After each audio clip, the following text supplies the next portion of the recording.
Middle school students, they love music. It connects to them. So the ability to bring in a group of professional performers to really send such a strong message through music, I think is really an effective medium. You know, we learn our alphabet with music. A lot of savvy teachers around the country will use music to teach important concepts. The civil rights movement was full of music. They'd get together, whether it was for a private meeting or a public march, music was always a part of that. So we felt it was integral in telling the story of the civil rights movement to use music not only to drive home concepts, but also to represent the movement accurately because it was saturated with the music of the people. Right now we are truly learning a lot, and right now is really a great time to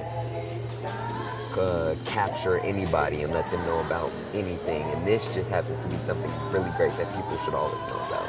And to have somebody like Jakai here from the district jump in and add, you know, his flavor to one of our songs. We've never had rap be a part of that particular song, and here he is coming up with his gift and just made the performance better, I thought.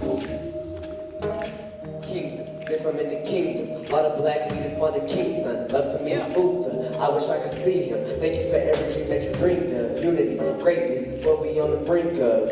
My peers I will bring up. It's a celebration every time the leaders link up. Kingdom, yes, I'm in the kingdom. I go back in time and I like to see him. One had a dream that we all still believe in. Keep it alive and breathing.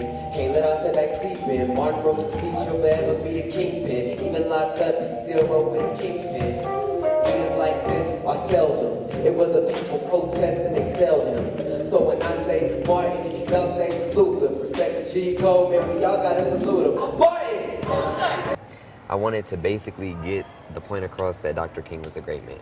He was a great man, and even like, so the line, even locked up, he still wrote with a king's pen. So like that stems from being the kingpin, like in the jail cell. But if you're like, when he wrote his speeches and the letter from the Birmingham jail, that came from a king's pen, literally and metaphorically. We wanted to make sure that our students were seen in this performance and are seen in the message and continue to be seen in the movement, just around being good community members and making sure that our PAC commitments are something that we really, really strive for.